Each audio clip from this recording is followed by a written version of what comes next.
एक समय की बात है, मध्य प्रदेश देश में राजा धर्मपाल राज्य करता था। वह बहुत ही क्रूर और कामी राजा था। उसका मन सदैव सुंदर स्त्रियों में रत रहता था। उसके राज्य में एक गरीब मछुआरा भी रहता था, जो मछलियां बेचकर अपना पेट पालता था। मछुआरा रोजाना समुद्र में मछली पकड़ने जाता था और बाजार में लाकर बेच देता था। इसी तरीके से मछुआरा अपना जीवन गुजारा करता था। धीरे धीरे समय गुजरता गया। फिर एक दिन मछुआरा रोज की तरह समुद्र में मछली पकड़ने के लिए गया और उधर नागलोक में नागों का राजा अपनी पुत्री मोहिनी को साथ लेकर समुद्र विहार करने के लिए आ रहा था। नाग कन्या मोहिनी बहुत सुंदर थी। नागराज अपनी कन्या से बहुत प्रेम करता था। मोहिनी ने अपने पिता से कहा, पिताजी, आज आप मुझे समुद्र तट क्षेत्र में विहार करा के लाइए। मैं वहाँ का नज़ारा देखना चाहती हूँ। अपनी पुत्री की बात सुनकर नागराज ने कहा, पुत्री, हम लोग नागवंशी हैं। हमारे लिए उस क्षेत्र में जाना ठीक नहीं है। वहाँ पर जीव जंतुओं के साथ साथ मनुष्य भी रहते हैं और हम लोगों के लिए सबसे ज़्यादा खतरनाक तो मनुष्य ही हैं। मोहिनी कहने लगी, पिताजी, ऐसी कोई विपत्ति नहीं आएगी। आप चिंता न करें, मैं आपकी हर परिस्थिति में सहायता करूंगी। पुत्री की यह बात सुनकर दोनों ने नाग और नागिन का रूप धारण किया और समुद्र की तरफ विहार करने के लिए चले आए। उसी समय वह गरीब मछुआरा मछली पकड़ने के लिए समुद्र की तट पर आ जाता है। मछुआरे ने समुद्र में मछली पकड़ने के लिए अपना जाल डाला। जब उसने जाल को डाला तो पहली बार में कुछ नहीं आया। मछुआरा का जाल खाली लौट आया। मछुआरा सोचने लगा कि आज मेरी किस्मत ही खराब है। मगर मछलियां नहीं पकड़ी गई तो मेरे परिवार का पालन पोषण कैसे होगा? घर में मेरे बुजुर्ग माता पिता हैं। मछुआरे ने जाल को इकट्ठा किया और दोबारा समुद्र में डाला। जब दूसरी बार मछुआरे ने जाल डाला तो दूसरी बार भी खाली आया। मछुआरा मन में उदास हो गया कि सोचने लगा कि आज मेरे हाथ कुछ नहीं लगने वाला है। मछुआरा हिम्मत करके तीसरी बार भी जाल को समुद्र में फेंकता है और जैसे ही तीसरी बार जाल समुद्र में डाला गया तो जाल में वही नागराज फंस गया। उसकी बेटी थोड़ी पीछे चल रही थी, इसीलिए वह जाल में नहीं फंस पाई। मछुआरे ने जाल को खींचा तो उसमें एक सर्प दिखाई दिया। अब तो मछुआरा मन में विचार करने लगा कि अरे, यह तो सर्प है, यह तो मुझे काट लेगा। मछुआरा ने जाल को खींच लिया और वह सर्प उसमें लिपटा हुआ था। और उधर नागराज भी मन में घबरा रहा थे कि आज तो मछुआरा मुझे नहीं छोड़ेगा या मुझे मार डालेगा। उधर नागपुत्री ने देखा कि मेरे पिता को एक मछुआरे ने जाल में फंसा लिया है। अगर मेरे पिता को कुछ हो गया तो उसकी जिम्मेदार मैं कहलाऊंगी, क्योंकि मैं ही इनको जिद करके यहाँ घूमने के लिए लाई थी। वह बड़ी बेचैन हो गई और मछुआरे मेरे पिताजी को छोड़ेगा या मार डालेगा? अब तो मुझे ही कुछ करना पड़ेगा। फिर यह सोचकर वह नागिन एकदम सुंदर लड़की का रूप बना लेती है। वह इतनी सुंदर बन जाती है कि जो कोई उसे देखे उसे देखता ही रह जाए। सुंदर स्त्री का रूप बनाकर मोहिनी उस मछुआरे के पास गई और उधर वह मछुआरा बड़ा गरीब और बदसूरत था। उसका चेहरा काला कलूटा था। उस मछुआरे के पास में वह परम सुंदरी स्त्री जाकर खड़ी हो जाती है और कहती है, हे मछुआरे, तुमने जिस सर्प को बंदी बनाया है वह मेरे पिताजी हैं। तुम यदि इन्हें छोड़ दोगे तो मैं तुम्हारे साथ विवाह कर लूंगी। उस सुंदर लड़की को देखकर मछुआरे की आंखें फटी की फटी रह गई। मछुआरा सोचने लगा, इसका मतलब यह सुंदर लड़की इस नागराज की पुत्री है। यह तो बहुत बड़ी सुंदर है और अपने पिता को छुड़ाने के बदले यह मुझसे विवाह भी करने के लिए तैयार है। ऐसी सुंदर पत्नी को मुझे 7 जन्म तक नहीं मिलेगी। अगर इस लड़की को से मेरा विवाह हो जाए तो मैं बड़ा भाग्यशाली कहलाऊंगा। तब मछुआरा कहने लगा कि मैं तुम पर कैसे विश्वास कर लूँ कि तुम मेरे साथ विवाह कर लोगी? तब नागराज कहने लगा, बेटे, मैं तुम्हें वचन देता हूँ, यदि तुम मुझे मुक्त कर दोगे तो इसी समय तुम्हारा विवाह अपनी पुत्री के साथ कर दूंगा। जब मछुआरे के सामने मोहिनी ने वचन ले लिया, उधर नागराज ने भी मछुआरे से कहा कि मैं तुम्हें वचन देता हूँ। तो मछुआरे को विश्वास हो गया और वह नागराज को अपने जाल से मुक्त कर दिया। और नागराज जाल से मुक्त होते ही अपने असली रूप में आ जाता है और मछुआरे से कहने लगता है, बेटे तुमने मुझ पर बड़ा उपकार किया है, मैं तुम्हारा विवाह अपनी बेटी के साथ यहीं पर संपन्न कर देता हूँ। फिर नागराज ने अपनी कन्या का विवाह वैदिक रीति रिवाज से समुद्र के किनारे ही संपन्न कर दिया और उसके बाद उसने अपनी पुत्री को मछुआरे के साथ में विदा कर दिया। मछुआरा सुंदर पत्नी को पाकर बड़ा प्रसन्न होता है और उसे लेकर अपनी झोपड़ी पर आता है। झोपड़ी पर आने के बाद वह नागकन्या देखती है कि मेरा पति तो बहुत गरीब है, फिर भी उसके मन में अपने पति के लिए बिल्कुल भी घृणा नहीं आई। वह एक पत्नी की तरह उस झोपड़ी में रहने लगी। फिर मछुआरे ने नागकन्या से कहा, हे देवी, हमारे पास तो भोजन भी कुछ नहीं है, तुमने मुझसे विवाह तो कर लिया, पर क्या तुम मेरे साथ इस झोपड़ी में खुश रह पाओगी? नागकन्या कहने लगी, स्वामी, आप मेरे पति हैं, मैंने वैदिक रीति रिवाज से आपके साथ विवाह किया है और आपका हर तरह से सहयोग करना मेरा धर्म है। आप जहाँ पर जो काम करेंगे मैं उसमें आपकी सहायता करूँगी, आपको कभी कोई कष्ट नहीं पहुँचाऊँगी। इस प्रकार दोनों आनंद पूर्वक रहने लगे। मछुआरे का तो प्रतिदिन वही काम था। मछुआरा समुद्र के तट पर जाता और वहां से मछलियां पकड़कर बाजार में बेचता। एक दिन की बात है, राजा धर्मपाल का सेनापति घोड़े पर सवार होकर उस शहर में घूमता हुआ उस मछुआरे की झोपड़ी तक पहुंच जाता है। उसने देखा कि मछुआरे के साथ में एक बहुत ही सुंदर स्त्री बैठी हुई है। सेनापति सोचने लगा कि इतनी सुंदर स्त्री, इसके सामने तो राजा की रानी की सुंदरता भी धूमिल है। उसने पड़ोसियों से पूछा कि यह स्त्री कौन है जो मछुआरे के साथ में बैठी है। लोगों ने बताया, सेनापति जी, वह तो मछुआरे की पत्नी है, अभी कुछ दिन पहले ही इसकी शादी हुई है। सेनापति ने सोचा कि मुझे यह संदेश महाराज को देना चाहिए। यह स्त्री तो हमारे महल के लायक है, कहाँ इस मछुआरे के चक्कर में पड़कर अपने जीवन को बर्बाद कर रही है। यह तो हमारे महाराज की रानी होनी चाहिए थी। मुझे महाराज को इसकी सूचना देनी चाहिए। सेनापति यह सूचना राजा धर्मपाल को देता है और कहता है कि हे महाराज, हमारे राज्य में जो मछुआरा है उसकी इतनी सुंदर पत्नी है कि आपकी रानी तो उसके पैरों की धूल के बराबर भी नहीं है। उसके चेहरे पर चंद्रमा के समान तेज चमकता है। उसकी सुंदरता की मैं जितनी भी प्रशंसा करूं उतनी ही कम है। देखने में तो लगती है जैसे स्वर्ग से उतरी हुई अप्सरा हो। एक बार आप उसे देख लोगे तो आपकी भी नींद उड़ जाएगी। मैं स्वयं हैरान हूँ कि वह सुंदर कन्या उस मछुआरे को कहाँ से मिल गई।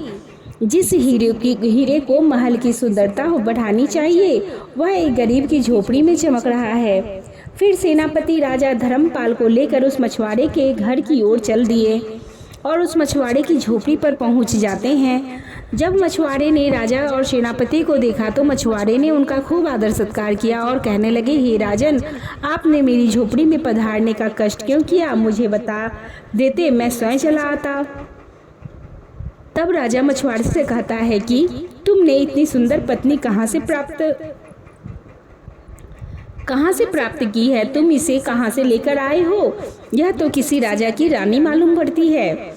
मछुआरा कहने लगता है, राजन, इसने समुद्र के तट पर मेरे साथ वैदिक रीति रिवाज के साथ विवाह किया है। यह मुझे समुद्र के किनारे मिली थी, अब यह मेरी पत्नी है।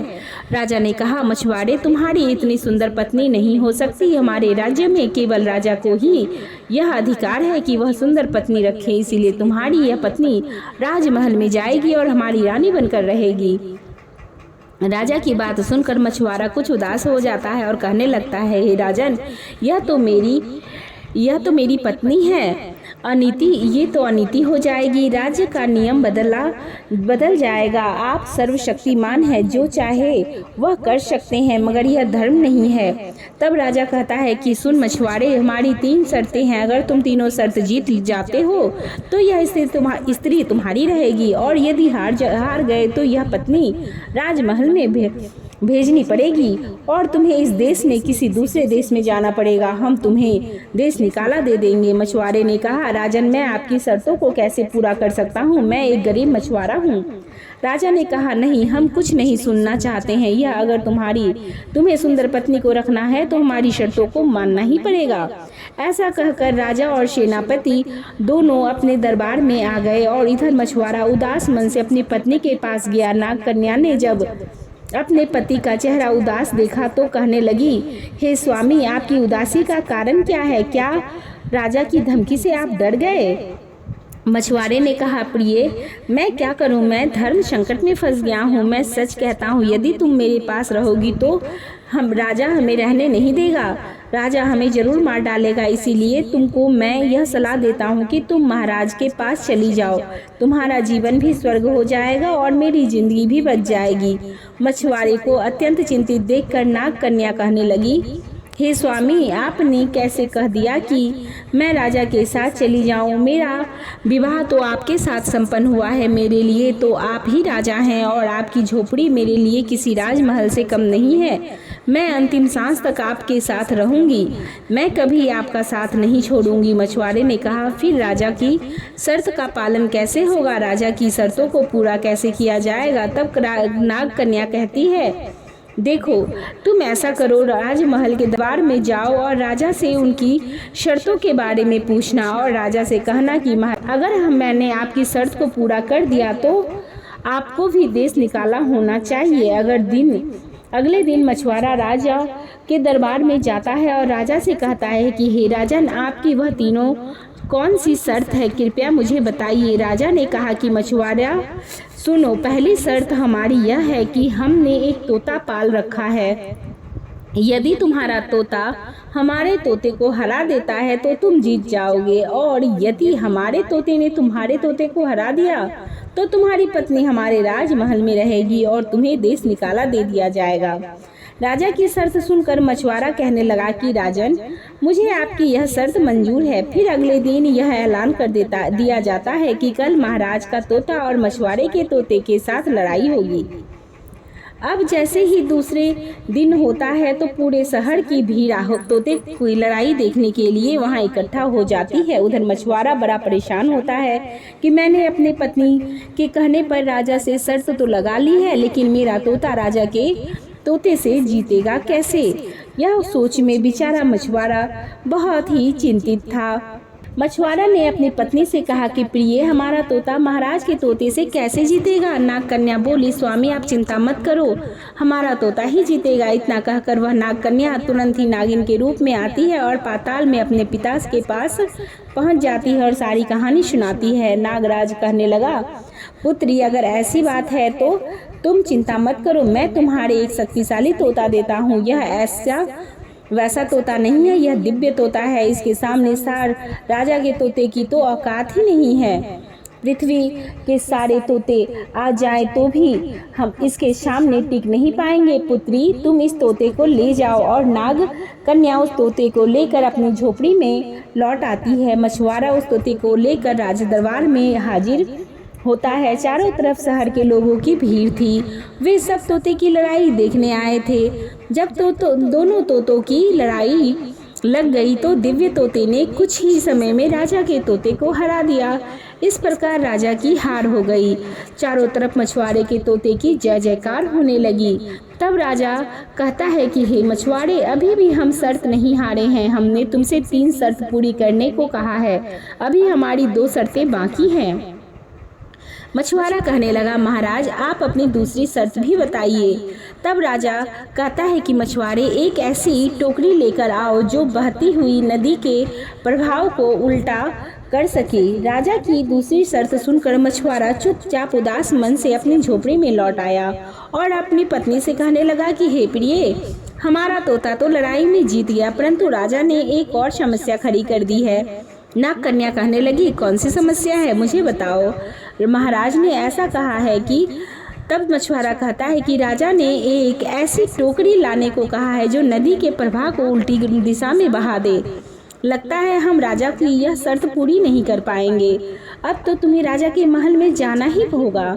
यह बात जब नाग कन्या ने सुनी तो वह कहने लगी, स्वामी, आप घबराओ मत, मैं यह भी उपाय कर दूंगी, तुम चिंता मत करो। ऐसा कहकर नाग कन्या तुरंत नागिन का रूप बदलती है और फिर अपने पिता के पास पहुंच जाती है। नागराज ने पूछा कि अब क्या समस्या आई है? तो नाग कन्या कहने लगी, पिताजी, राजा ने दूसरी शर्त रखी है कि एक ऐसी टोकरी लेकर आओ जो नदी के प्रवाह को उल्टा कर बहा सके। तब नाग कन्या बोली, नागराज बोले, हे पुत्री, तुम चिंता मत करो, मेरे पास भगवान शिव की दी हुई एक दिव्य टोकरी रखी हुई है, उस टोकरी को तुम ले जाओ। जैसे ही तुम इस टोकरी को नदी में डालोगी तो नदी का प्रवाह उल्टा हो जाएगा। नाग कन्या उस टोकरी को लेकर अपने पति के पास आ जाती है और अपने पति से कहने लगती है कि स्वामी, यह टोकरी आप जैसे ही नदी में डालोगे तो नदी का प्रवाह उल्टा हो जाएगा और आप शर्त जीत जाएंगे। इधर दूसरे दिन महाराज ने जो समय रखा था, उस समय पर शहर के लाखों लोगों की भीड़ नदी के किनारे इकट्ठा हो गई। उधर जब मछुआरा भी अपनी दिव्य टोकरी लेकर उस नदी के किनारे पहुंच गया तो राजा ने कहा, मछुआरे, तुम अपनी टोकरी को नदी में डालकर नदी के प्रवाह को उल्टा करके दिखाओ। मछुआरे ने अपनी टोकरी उस नदी में डाला तो नदी का प्रवाह उल्टा हो गया, नदी का बहाव उल्टा हो गया। यह देखकर सभी प्रजा हैरान थी। सभी प्रजा कहने लगी, महाराज, मछुआरा जीत गया और आप हार चुके हैं। राजा कहने लगा, ठीक है, मेरी एक आखिरी शर्त है और वह शर्त मछुआरा तुम सुनो। मछुआरा बोला, महाराज, आप अपनी तीसरी शर्त भी बताइए। तब राजा कहता है, हे मछुआरे, हमारी तीसरी शर्त यह है कि तुम हमारे साथ युद्ध करो। इस युद्ध में, इस लड़ाई में जो विजयी होगा यहाँ का राजा बनेगा और जो हार जाएगा उसे देश निकाला कर दिया जाएगा। युद्ध की बात सुनकर मछुआरा घबरा गया। सोचने लगा कि दो शर्तें तो मैंने अपनी पत्नी की वजह से जीत गया हूँ, लेकिन अब तीसरी शर्त कैसे जीत सकूंगा। यह तो राजा है, इसे युद्ध कला का पूरा ज्ञान है और मैं तो एक मछली पकड़ने वाला मछुआरा उदास मन से अपनी पत्नी के पास आता है और कहता है, प्रिय, यह राजा तो मेरी जान के पीछे ही पड़ गया है। मैं तुम्हें क्या बताऊं। राजा ने 2 दिन का समय दिया है और कहा है कि तीसरे दिन तुम्हें युद्ध के मैदान में हमसे युद्ध करना है। नाग कन्या बोली, आप घबराओ मत, मैं आपके साथ हूँ, तब तक तुम्हें डरने की क्या जरूरत है। नाग कन्या ऐसा कहकर अपने पिता के पास पहुंच जाती है और अपने पिता से कहने लगती है, पिताजी, अब राजा के आखिरी शर्त लगाई है कि मेरे पति को उस राजा से युद्ध करना पड़ेगा और मैं बहुत चिंतित हूँ क्योंकि मेरे पति को युद्ध का थोड़ा भी ज्ञान नहीं है। तब नागराज कहता है, बेटी, तुम चिंता मत करो, मेरे पास भगवान शिव का दिया हुआ रस्सी है और सोटा है। इस रस्सी और सोटे की मदद से राजा और राजा की पूरी सेना को पराजित किया जा सकता है। इस प्रकार नागराज ने वह रस्सी और सोटा अपनी बेटी को देते हुए कहा, बेटी, तुम्हारे सामने चाहे कितनी भी विशाल सेना आ जाए, तुम इस रस्सी और सोटा की मदद से उन सबको हरा सकती हो। तुम्हें सिर्फ इतना कहना है, बंद रस्सी और मार सोटा। तुम्हारे इतना कहते ही यह रस्सी उन सब को बंदी बना लेगी और यह सोटा उन पर मौत बनकर टूट पड़ेगा। दूसरे दिन राजा की सेना युद्ध के लिए मैदान में आ जाती है। उधर से वह मछुआरा अकेला हाथ में रस्सी और सोटा लिए हुए आता दिखाई देता है। राजा ने जब मछुआरे को आते हुए देखा तो राजा और सेना मछुआरे से कहते हैं कि अकेले आए हो क्या? क्यों मरना चाहते हो? चुपचाप अपनी पत्नी राजा को दे दो, मरने से तो अच्छा है कि बिना पत्नी के जीवित जिया जाए। मछुआरे ने कहा, राजा साहब, आप युद्ध कीजिए, आप जब युद्ध में विजयी होंगे तभी तो मेरी पत्नी को पा सकेंगे। यदि आप मुझसे युद्ध में हार गए तो सोचो, आपको भी तो यह देश छोड़कर जाना पड़ेगा। राजा फिर युद्ध की घोषणा कर देता है। मछुआरे ने रस्सी निकाली और रस्सी को सेना के ऊपर फेंक दिया और कह दिया कि बंद रस्सी। यह कहते ही रस्सी ने सारी सेना को बंदी बना लिया। उसके बाद उसने सोटा निकाला और बोला कि मारो सोटा। उसके इतना कहते ही वह सोटा कहर बनकर राजा और उसकी सेना पर टूट पड़ा। मार मार कर सारी सेना घायल कर दिया। उस चमत्कारी सोटा की मार खाते खाते राजा घबरा जाता है। राजा मछुआरे के सामने हाथ जोड़कर गिड़गिड़ाने लगता है कि हे मछुआरे, तुम मुझे प्राणदान दे दो, मैं अपनी हार स्वीकार करता हूँ। इस प्रकार राजा पराजित हो जाता है और मछुआरा जीत जाता है। मछुआरा राजा से कहने लगा कि हे राजन, शर्त के अनुसार आप यहाँ के राजा नहीं रहे, आपको यहाँ से दूर जाना होगा। राजा उस राज्य को छोड़कर चला जाता है और फिर मछुआरा और उसकी पत्नी वहाँ के नए राजा रानी बन जाते हैं। कहते हैं, अगर पत्नी का हर कदम पर साथ हो तो बड़ी से बड़ी मुसीबत भी पीछे हट जाती है। यदि ऐसे लक्षणों वाली पत्नी आपके पास है तो आपको कभी धोखा नहीं दे सकती। अक्सर कुछ स्त्रियां यहाँ यह स्वभाव होता है कि उन्हें अपने पति से अधिक सुख साधन कहीं दिख जाए तो वह पति को छोड़कर दूसरे पुरुष के पास चली जाती है। जो स्त्री किसी भी प्रलोभन से झांसे में नहीं आती है, न धन के, न रूप के, बल्कि अपने पति के पास जो कुछ भी हो उसी से संतुष्ट रहती है, ऐसी स्त्री सदैव दिव्य लोक को प्राप्त होती है। ऐसी पत्नी पति से सच्चा प्रेम करती है, वह कभी पति को धोखा नहीं देती।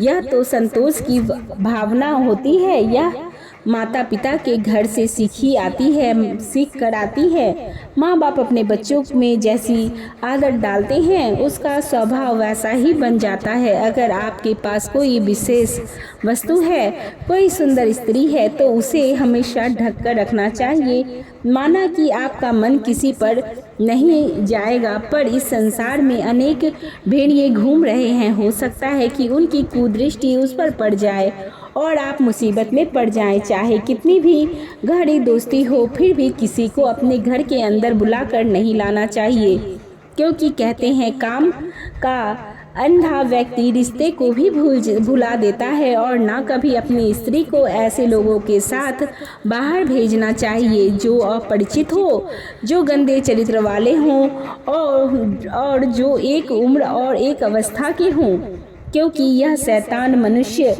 कभी भी अपनी नीयत बदल सकता है। इसीलिए सावधान रहें, सुरक्षित रहें। वीडियो अगर पसंद आए तो वीडियो को लाइक और हमारे चैनल को सब्सक्राइब कर लें और अब बेल नोटिफिकेशन को भी ऑन कर दें। अपने दोस्तों के साथ वीडियो को शेयर भी करें। हमारी वीडियो पर अभी तक बने रहने के लिए आपका धन्यवाद।